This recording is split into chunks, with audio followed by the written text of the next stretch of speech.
send me away, teach me how to be sensible, logical, oh, responsible, practical. And then they show me a world where I could be so deep. Welcome to In Pursuit of Truth. This is your host, Sir Patrick Mack. You are watching part 2 of our Q binge series. Q dropped us a bunch of bombs today. If you have not seen part 1, please go back and check that out first. We are going to pick up right where we left off at post 1958, 5 minutes after the hour, 5 p.m. Eastern Standard Time. Q takes us back to February 22nd, post 809. Clowns revealed in China, other, 2010, 187, sold Intel, HRC open source server, missing emails, CrowdStrike in brackets, granted access, betrayed, only the tip, this will be made public soon, Q. And this was referring to essentially some sold Intel in China. And China arrested some of these guys. They were former clowns, former CIA, and they were selling Intel over there in China. And some of them went to jail. Some of them were murdered. That's the 187. But there was still this whole issue of all these missing Hillary Rodham Clinton emails. So how was it possible that she had all these missing emails and yet these guys were selling all this intel? And of course, CrowdStrike came in. They were the ones that were handling all the DNC servers. Not the FBI, but CrowdStrike. And they were the ones that were pointing it to Russia, Russia, Russia.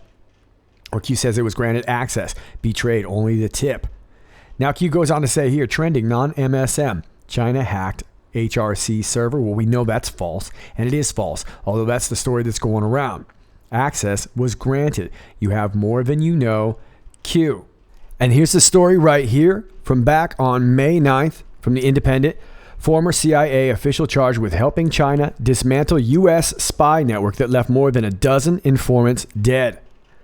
A 53-year-old CIA officer has been charged with the unauthorized possession of classified American intelligence and conspiring to commit espionage, according to the Justice Department.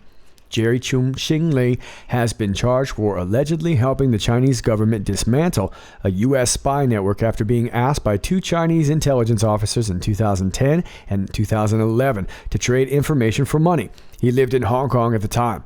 Mr. Lee's actions allegedly led to the imprisonment or killing of more than a dozen Chinese nationals who were helping the U.S. with the New York Times, reported in January, was one of the most devastating intelligence setbacks for the agency in recent decades. The indictment Tuesday follows after Mr. Lee's January arrest on charges of unlawful retentions of nation's defense information. At the time, he had not been charged with espionage. Excuse me. Federal agents say that they entered hotel rooms that Mr. Lee stayed at in Hawaii and Virginia after he left Hong Kong with his family in 2012. The Justice Department alleges that the agents who searched his room found that he was in unauthorized possession of materials related to national defense. Those materials included handwritten notes on CIA employees and a thumb drive with classified materials. Mr. Lee is not a Chinese spy, Edward McMahon, Mr. Lee's attorney, who told reporters in February during a court appearance. He's a loyal American who served his country in the military and in the CIA. Mr. Lee, who is a naturalized U.S. citizen and top secret clearance and worked as a field agent for the CIA from 1994 until 2007. The indictment of Mr. Lee states that he was approached by Chinese intelligence officers 2 years after he left the CIA and offered to be paid for information.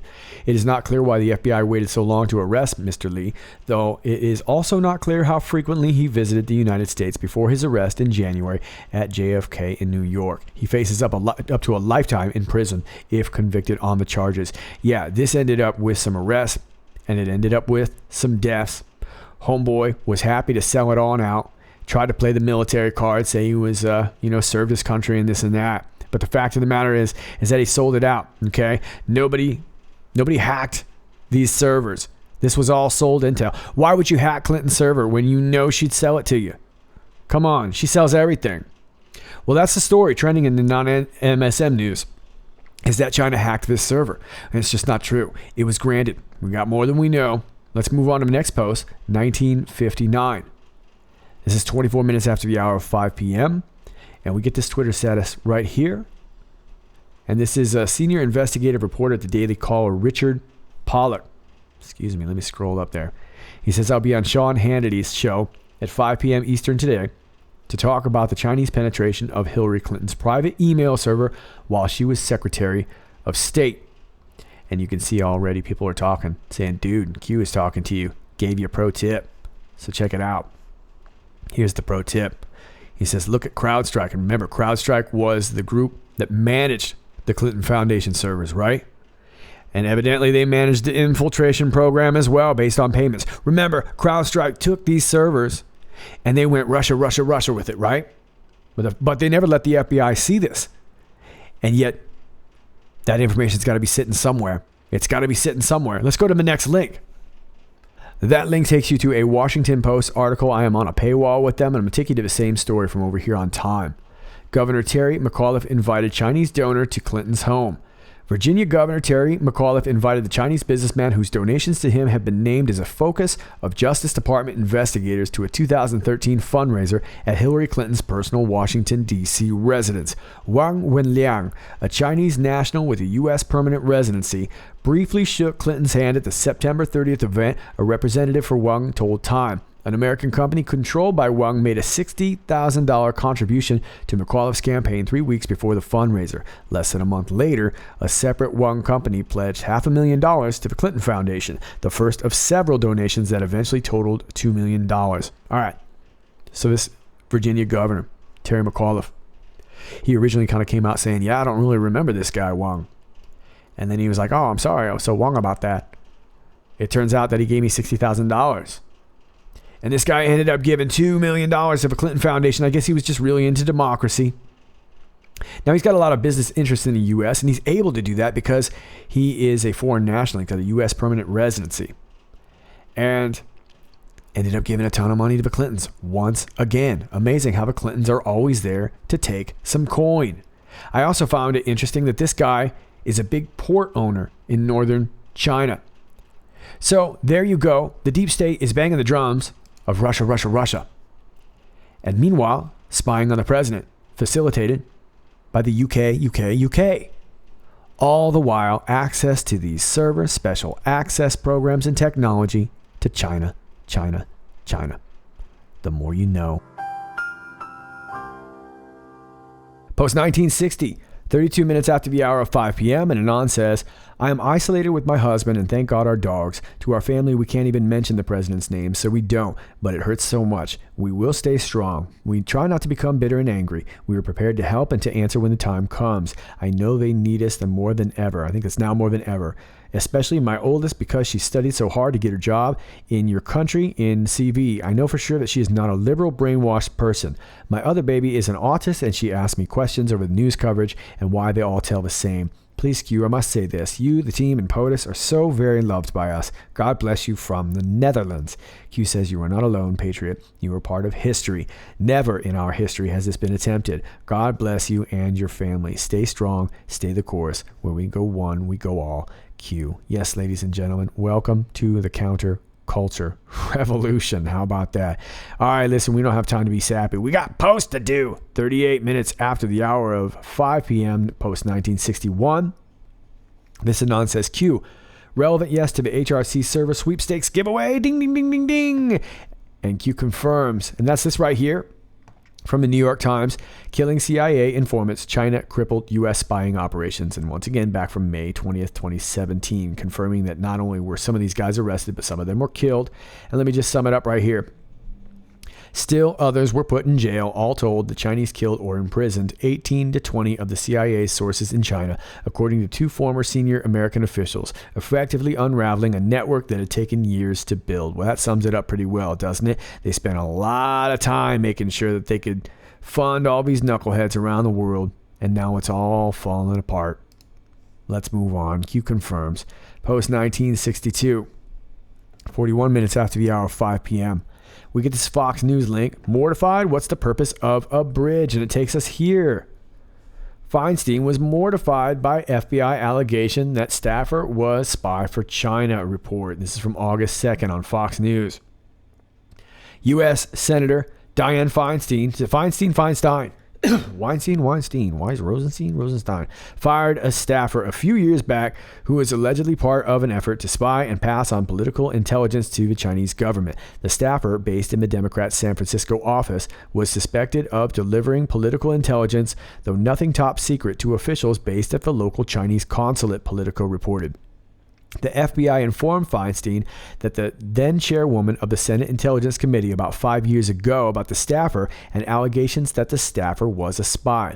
The source who confirmed the incident to the San Francisco Chronicle said Diane was mortified upon learning about it. The suspected spy served as the lawmaker's driver in California, but took on other roles as well, including helping out in her San Francisco office and being Feinstein's liaison to the Asian American community in the state. He attended Chinese consulate events on behalf of the center. All right, look, so really, you were mortified? Meanwhile, this guy's driving Miss Feinstein, whatever. You knew. Look at me. You knew.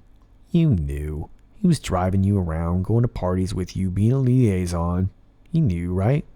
No, I didn't know. Yes, you did. All right, I'm getting loopy. We're moving on. What is the purpose of a bridge? To put something in the middle so you can get from this place to the other place.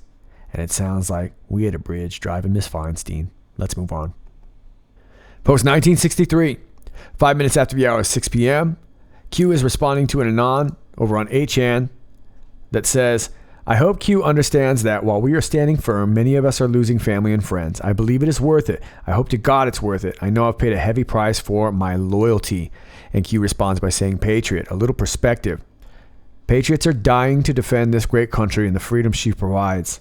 Children are being kidnapped, tortured, raped, and sacrificed in the name of pure evil. Stay the course. We are fighting a deeply entrenched enemy. Think Lisa Barsoomian. Smile. 2018 will be glorious. All right. Because of so many posts, I can't get into Lisa Barsoomian. If you know, you know. And if you don't, I'll leave this link for you right here. This will explain it. But let me just sum it up right here in this tweet.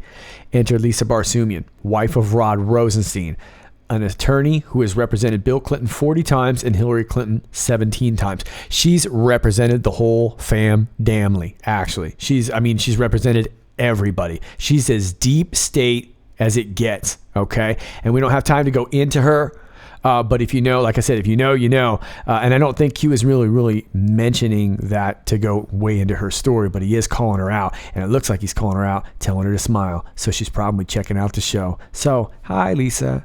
Smile. 2018 will be glorious. Knucklehead. Let's move on. Post 1964.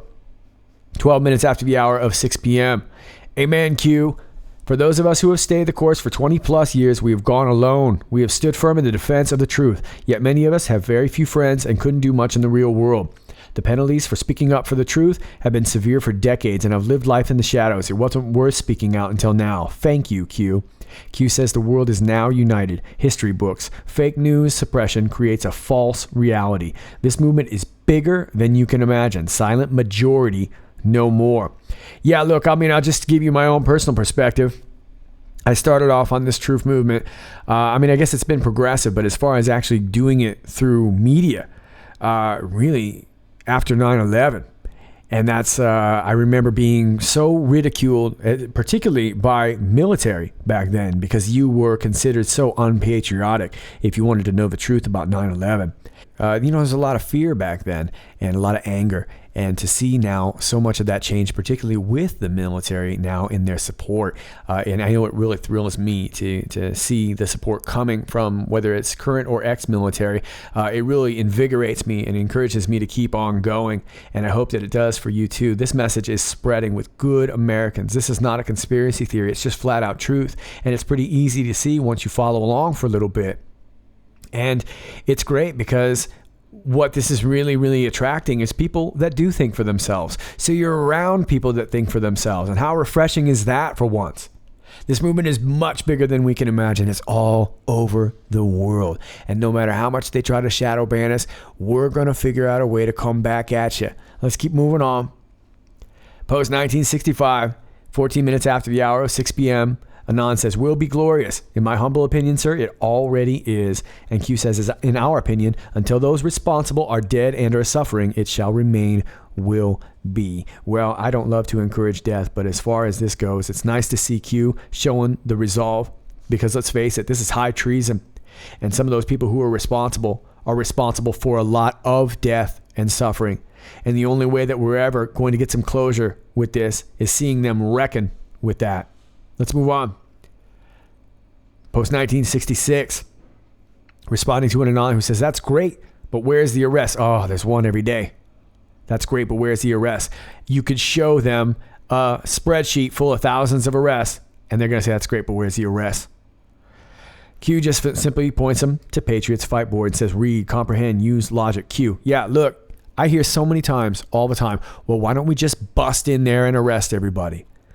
Well, when you're head of the FBI and DOJ and all your top ranks are infiltrated, when all your intel agencies, not to mention your judicial system is completely screwed, you've got nothing. You've got yourself another Fast and Furious. That's it. So if we're going to do this, we need to do it right. And the plan does not happen on your time or mine. It happens when it needs to happen. And it's moving. We've got thousands of arrests. Pedophiles are being arrested like crazy. They're just not the names we want to see yet. But the names we want to see yet, the water's starting to boil. And you can see it because they're squirming. Post 1967. And Anon says, Q, so what's up with Assange? Excuse me, that's 18 minutes after the hour of 6 p.m. And Q says, do you remember that our enemies are also monitoring this board? See above, reflect, use logic. And Q is referring to the Patriots Fight Board, so the previous post would be above. Well, Julian Assange has been through quite a bit, and we all know Assange or the server brings the whole house down, and I would assume we have both at some point. But Q's not going to shoot real straight with that for obvious reasons. That our enemies are also monitoring this board. So we can only hope for the best and find out when we find out, I suppose. Let's move on. Post 1968, 29 minutes after 8, we get this. Stay the course and trust the plan. That's a sweet picture right there. Wow, nice colors. Boss, it sure was lonely before you came along. Thank you guys for taking these risks and concocting the plan. We are all in this together, and we are all right here for this purpose. Love you guys. Very nice. Q says, no one person is above another. Why does the fake news media put so much time and energy and effort into attacking a so-called conspiracy? Those who are attacked the most are the biggest threat. Logic wins every time. Pretty amazing how this LARP has got everybody so fired up. Whether it's far left, deep state knuckleheads, politicians, comics, entertainers, mainstream media, everybody's trying to clown QAnon. And yet, here we are, all for a LARP, huh? Logic wins every single time. Let's move on. Post 1969, 33 minutes after the hour, 6 p.m. And Anon says, hey Q, does P equal Payseur? When do we start seeing the pain? Where we go one, we go all, MAGA. And Q confirms. All right, so I'm not gonna lie to you. I was a little bummed today. I've been working on compiling information for this video regarding this Payseur family. So I was a little bummed to see Q reveal it in such an anticlimactic way, because I was really kind of being reserved about it, but I wanted to get some. There's a big story here with this Payseur family. We're going to talk about it in a second, but let me show you the Q post where we were referring to P, and we have to go back to post 714, February 10th. Mess with the best, die like the rest. 2 highly classified clown ops exposed. 44 remaining wizard and warlocks. Save the best for last, and then that would be that P. And then we can go to 997. Pope will be P equal Pope. Pope will be having a terrible May. Those who backed him will be pushed into the light. So people were trying to figure out who this P was. And in post 998, we get this. Pope will be having a terrible May, and Q adds onto this. The chair serves the master. Who is the master? P equals C, meaning the chair. Q. All right, so this is the Payseur family that we're talking about, and they're a massive family. For now, I'm just going to take you over here to Truth Control. This is the House of Payseur. A battle continues for control of the former Payseur holdings, but at the moment it appears that they are controlled by the Rothschilds. In 1872, a Payseur company, the Charleston, Cincinnati, and Chicago Railroad, established a telegraph company called Western Union. It formed a subsidiary called AT&T in 1875, and today it is one of America's biggest telephone and communications companies. The Charleston, Cincinnati, and Chicago Railroad Company is the parent company for the Federal Reserve, which, by the way, is another Iron Eagle for you there. The privately owned central bank of the United States. The Payseur Empire became heavily involved in banking. Their Bank of Lancaster became the North Carolina Bank and then Nations Bank, the biggest bank in Texas, InterFirst, of which George Bush is a director, merged in 1987 with Republic Bank to form First Republic. This was later absorbed by Nations Bank, which then merged with the Bank of America. So you can see this is a massive family here, and this goes all the way back to Marie Antoinette and all that. I'm going to leave this for you, and I actually would like to really continue with my video on this, so I'm just going to leave it at this for this, only considering that we have so many Q posts. But this was a big story, and I guess it's cool that we know. I feel better now that I can actually go forward with the video, but I was a little bit bummed to see this post kind of just get answered with a yep. Let's move on to 1970. 36 minutes after the hour of 6 p.m. Treason. Thanks for selling all our secrets to the highest bidder, Hillary. She should be locked up. Q says, you didn't think military planes were falling out of the skies all within a short period of time just by chance, did you? Outside of the standard deviation? Yeah, folks, how many times have we been seeing this? You know, I mean, I can remember growing up, it was hardly ever a plane crash. And now we're seeing what seems to be multiple every week. And it's always a training exercise. It's always some sort of, you know, the pilot had to eject, or it was this and that. It always seems to be a training exercise. But there's a lot going on, and most of it we'll probably never know about it, but it's dangerous times. You don't just go against the Hillary cabal and not pay for it, I suppose. But then again, you don't go up against QAnon and all of us without paying for it either. Let's move on. Post 1971, 43 minutes after the hour of 7 p.m., we get this Sarah Carter link. Q says, bigger than Watergate. Biggest scandal in U.S. history? Crickets. Fake news. Desperate to shelter. Define shelter, a place giving temporary protection from bad weather or danger. And this article is talking about Bruce Orr's testimony. FBI knew about bias before getting a FISA on Carter Page. Yeah, you don't say. All right. Basically rehashing a lot of the same talking points that a lot of us already know. That Bruce Orr's wife was working for Fusion GPS, and he didn't disclose that to the FISA court. It's astonishing the FBI kept the information from the court. No, it's not. Deep state knuckleheads. It's not astonishing at all. So we've got a failed Christopher Steele who was terminated, and he was leaking all this information directly to Bruce and Nellie.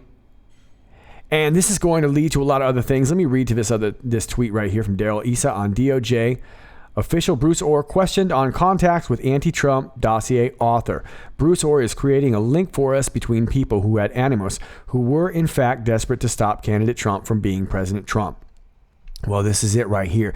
This is where it busts wide open because, like I've said for the last few days, Bruce Orr is our direct link as well as Nellie. And as they start talking, it's not really going to take much to start drawing new connections. And we saw yesterday that now they're going to start turning the attention on Tony Blair as well, trying to deflect. That's all they can really do. And of course, there's no fake news talking about it.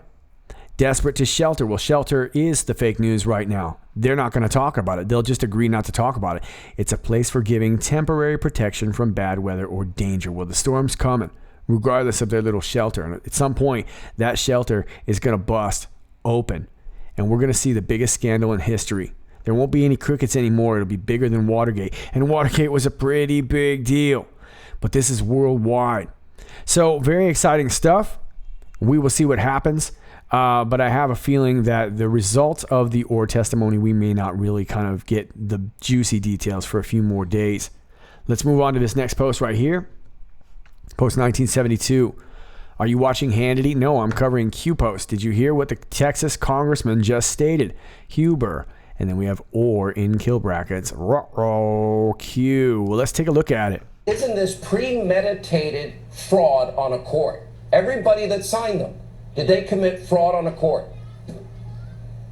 My opinion on this is, Sean, that there's a guy named John Huber, who's been, he's the U.S. Attorney for Utah, who's been tasked by Jeff Sessions to investigate Where's FISA he? abuse. Well, my recommendation to Mr. Huber would be for him to contact my office and ask for a copy of the transcript of Bruce Orr, and I'll make his job a lot easier. Well, Mr. Ratcliffe inviting Mr. Huber to pick up some transcripts regarding Mr. Orr. I guess you could call them the hors d'oeuvres. Well, wait a minute. Wouldn't you want to give that to Robert Mueller? Isn't he the one investigating Russian collusion? Let's move on. 1973, 57 minutes after the hour of 8 p.m., if the fake Steele dossier constituted the bulk of the facts submitted to the FISA court to obtain the FISA warrants against POTUS, then the dossier dismissed as fake and baseless. Right, the whole source was fake, it was made up and recycled, and the FISA court judge situation doesn't seem correct, so this whole thing is fake and baseless. Well, if Mueller was appointed as special counsel based on the dossier, and the dossier was fake, it's proven to be fake or disinformation, and then the dossier was proven to be the bulk of the information submitted to the FISA court in order to obtain the warrants, plus FISA signers' premeditated neglect to disclose the actual facts, basically lied to, then how is Mueller still special counsel? Well, that's a good question. It seems like every step in this process was done incorrectly. Well, Bruce Orr never called to testify regarding Mueller. That's what I'm saying. If Mueller, wouldn't he want to know about this information regarding Bruce Orr? How come we're not putting this together? Mueller investigating Russian collusion. Yeah, I thought that's what we were going after. Why would Mueller not contact Bruce Orr? After all, he's the direct contact. Seems like he would be the dude. Bruce Orr was the back channel between FBI, DOJ, and Steele. So why wouldn't Mueller seek his testimony? Could it be that this was never about Russian collusion? This was about taking us up to midterms so that we could impeach POTUS, and basically stalling this whole procedure, which is basically what we've been seeing, right? And if impeachment is the goal via retake House midterms, does it still not require a 2/3 vote in the Senate? Yeah. Good luck with that. What will the 20 pages of the FISA, the 20 pages of the DOJ documents in the FISA fourth warrant disclose? Well, it's going to show a lot of the communications. It's going to show who the communications were, likely how those communications related with foreign intelligence as well as the media. And then, of course, who was responsible for the FISA fourth warrant? Who signed off on that extension? Was it Rod Rosenstein? So basically, like I said, every step in this plan falls apart and the wheels come off the bus, and it comes off the bus without the president ever having to do a thing. Trust the plan. Huber has everything. Yeah, Mr. Ratcliffe was saying, contact me, Mr. Huber. This is the guy with all the information. And this Mueller witch hunt was simply outer narrative theater for all of us to take us up to midterms. And now it's time for a merger of the two. Let's move on. Post 1974, 6 minutes after the hour of 9, we get this Twitter link. What are the odds that the FBI and DOJ are right on top of this? Q. And it takes you to Donald Trump's Twitter. Report just out. China hacked Hillary Clinton's private email server. Are they sure it wasn't Russia? Just kidding. Oh, it's the best president ever.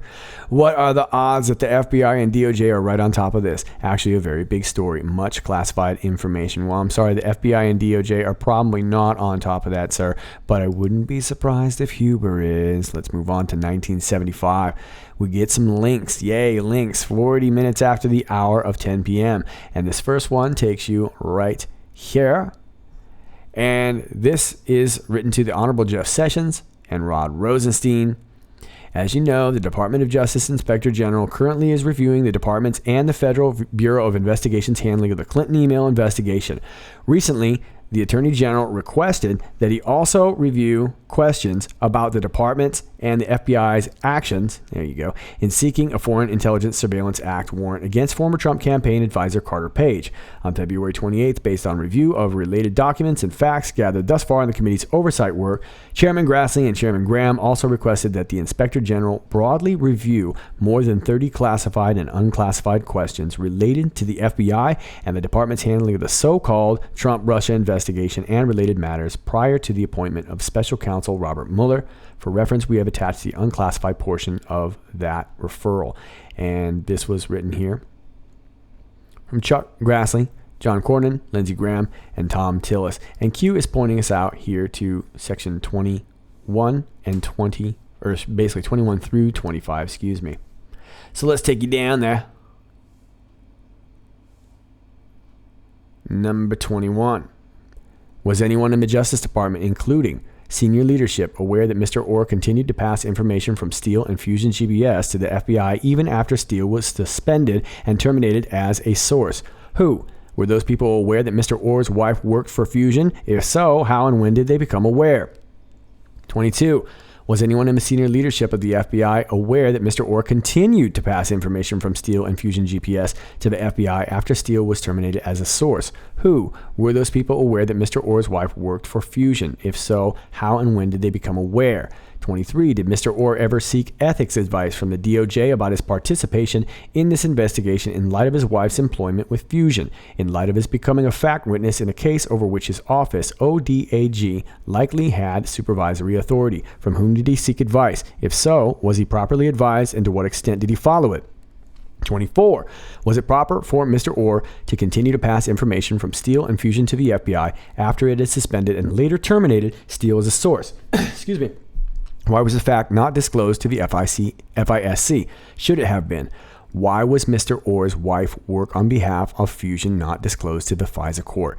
Why did the FBI and the Justice Department fail to disclose Steele's personal bias to the FISC? Specifically, Mr. Orr informed the FBI that Steele himself was desperate to prevent Trump from being elected president. Why was this information withheld from the FISA court? Should it have been disclosed in the renewal applications to correct any previous assessments or characterizations about Steele's motivations as distinct from his clients, Fusion and funders, DNC Clinton campaign? So that's number 21 through 25. And then we have today, Bruce Orr testimony in brackets, which I'm assuming means it's going to be killing a lot of things. Just so you know, these blue links right here take you to the archive link to where you can get these other links. It actually takes you off the Q page, so we're not going to go there. It's just the archive page. But then we have this next link, which is this right here. Letter from Sessions to Grassley, Goodlatte, and Gowdy. Grassley, Goodlatte, Gowdy.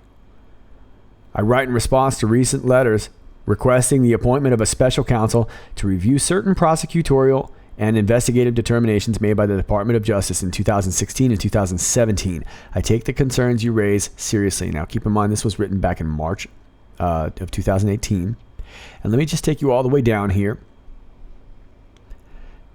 Mr. Huber is conducting his work from outside the Washington, D.C. area and in cooperation with the Inspector General.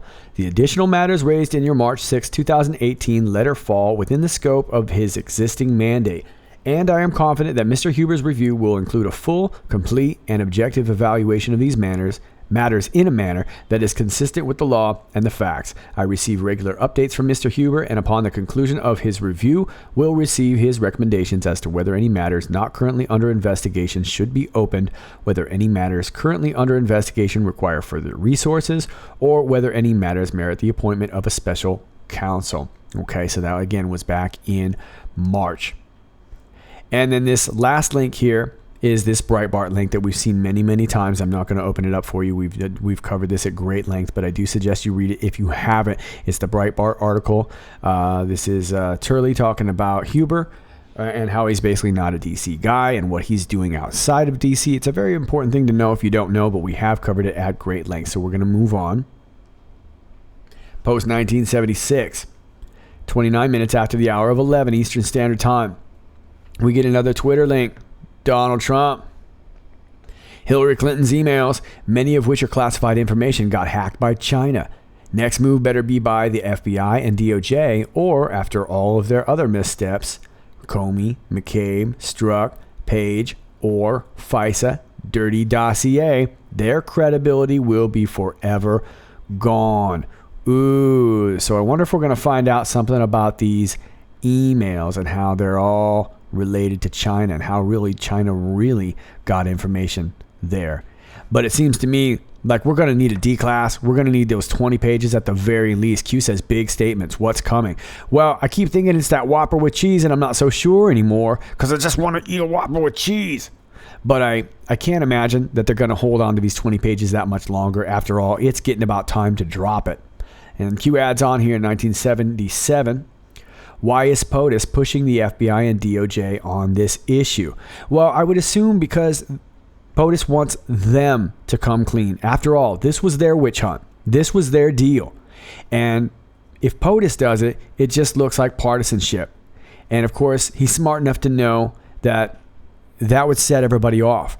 Remember, this needs to fall. The wheels need to fall off the bus on their terms. That way they can raise his hand in victory and everyone will realize it. What if access to the servers was deliberate? Well, that does change the game, right? It shows that there was no hacking. It shows that this was all pay to play kind of stuff. And who's that going to lead back to? It's going to go straight back to Hillary Clinton. What if this is known within the intelligence community? Of course it's known within the intelligence community. It's known within the dumb community. What if this is known within the FBI and DOJ? Of course, everybody knows it. If known, why no action? Because they're all complicit. How might this discredit the FBI's investigation into HRC's emails? It opens the thing wide open all over again. How might this open the door to Wiener, Huma, HRC? Yeah, that means it's time to look at the laptop. It's time to look at these servers. The same laptop that put Anthony Weiner away ought to be putting Huma and HRC away as well too. That's logical thinking. Why was the information on Weiner's laptop in the first place? Good question. But I'm sure once we figure out what's on that laptop, it's going to lead a massive avalanche, and that would be a D5Q. Adding on to that post, in 1978, 39 minutes past the hour of 11, Q gives us this link right here. It says reconcile. 1 equal 1, 1 equal 0. Well, 1 equals 1. I didn't take Common Core. Evidence of an ongoing investigation. And we have this little ellipses right here. Now this link takes us to the IG report. All 568 pages of it. So let me just grab another cup of coffee and we'll get to the... No, I'm just kidding. We're not going to cover this. Ain't nobody got time for that. Yeah, ain't nobody got time for that. But we do know that Robert Mueller needs to reconcile. And we do know that this IG report, all 568 pages of it, is very comprehensive. And not too much time was spent on it, was it? They didn't cover it much in the media. Although a lot of that is evidence in an ongoing investigation. And Q clarifies here in the next post to swap of within. Said it's been a long day. I feel you, Q. It has been a long day, extremely. So this is like the playbill of everything that needs to be investigated. It's super comprehensive. It's just the fact that nobody's paid any attention to it, really. It got very little fanfare. And of course, because the mainstream media doesn't want you to know about it. And that's what Robert Mueller needs to reconcile. Time to drop the witch hunt. We're getting real close to midterms. So it's time to start seeing these. I imagine the 20 pages first, and we're going to probably see a full D class. But it has to start unraveling now. Now is the time. We're voting. We're starting to really ramp up the campaigning. It's time to get moving. And it's time to end this witch hunt and start going to a different investigation, which is into Hillary Clinton and the gang. All right, let's move on to 1980. 2 minutes after midnight. Q adds on, says, what if a paper trail exists? Oh, now you drop that on us. Presidential brief via no such agency. So the agency, the NSA, happens to have the presidential briefs, huh? Hussein made aware with no action? Yeah, what's up? You're the president. Aren't you supposed to do something about that? Why did POTUS refuse select presidential briefs during transition? Who knew? Well, Admiral Rogers knew, right? And by November, at the very latest, POTUS knew. But very likely he knew way before that. He was tweeting about it back in March. And there was a threat there, wasn't there? It was a physical threat. And Q goes on to mention Flynn. And remember, he's going to be coming back in, I guess, 29 days now. We're going to be looking at sentencing or something else. Why did Hussein plus Hillary Rodham Clinton plus admin plus staff plus etc. use private emails to communicate? Because there was a threat. And it was a serious threat towards the incoming POTUS. And this guy, Admiral Rogers, knew about it, didn't he? And so did this guy. And this guy took the fall for it. And I have a feeling that's going to turn around really, really soon, because we likely have the testimony of both of these gentlemen. And if we don't already, we will have them. But I have a feeling we probably already do. Was HRC the only one to use unsecured servers? No, there were a lot of people doing that. If access was granted regarding Hillary Rodham Clinton's private servers, can you assume access was granted regarding the House servers, regarding Anon, Pakistani intelligence? Remember, Anon was our Packy posse. Him and his brother who got fired from McDonald's, no big deal. Let's just get a gig working with Debbie Wasserman Schultz, and we'll take all these servers back home with us. Anon free? Well, remember, on the outward narrative, everybody was really getting frustrated because Anon cut a plea deal. But why do you cut a plea deal? You cut a plea deal when you have a sentence, when you've got something to look at. You don't cut a plea deal when you don't know if you're going to be presumed innocent or if you're going to get let off. You don't cut a plea deal when you're getting let off. You cut a plea deal because what you're about to get, you want to get cut down. So you're going to exchange, in exchange for your testimony or whatever it might be, you're going to do something. Anon is not free. Huma, Muslim Brotherhood, we'll be finding out about that connection if we find out about these laptops for sure. And those are definite matters of national security. So it looks to me like this is all coming to a head. It's getting very, very intense. I don't know anything that's going to let the air out of these tires other than those 20 pages. And that's going to start the wheels coming off the bus of this deep state witch hunt going after President Trump. But either way, Mueller's going to need to reconcile really, really quick, because Bruce Ohr is opening that door. He's got not much other choice other than to sing. And even if he's got selective memory or a poor memory or whatnot, the fact of the matter is that either or has been caught red-handed. And that's going to lead us straight to the UK spying. And it looks now like we're also going to get ourselves involved in this China issue and Hillary Clinton's servers. And if we get, the emails. And of course, the emails, we go to the servers, the laptop, all that, it busts the door wide open. So hang in there, Patriots. It's just another day in the life.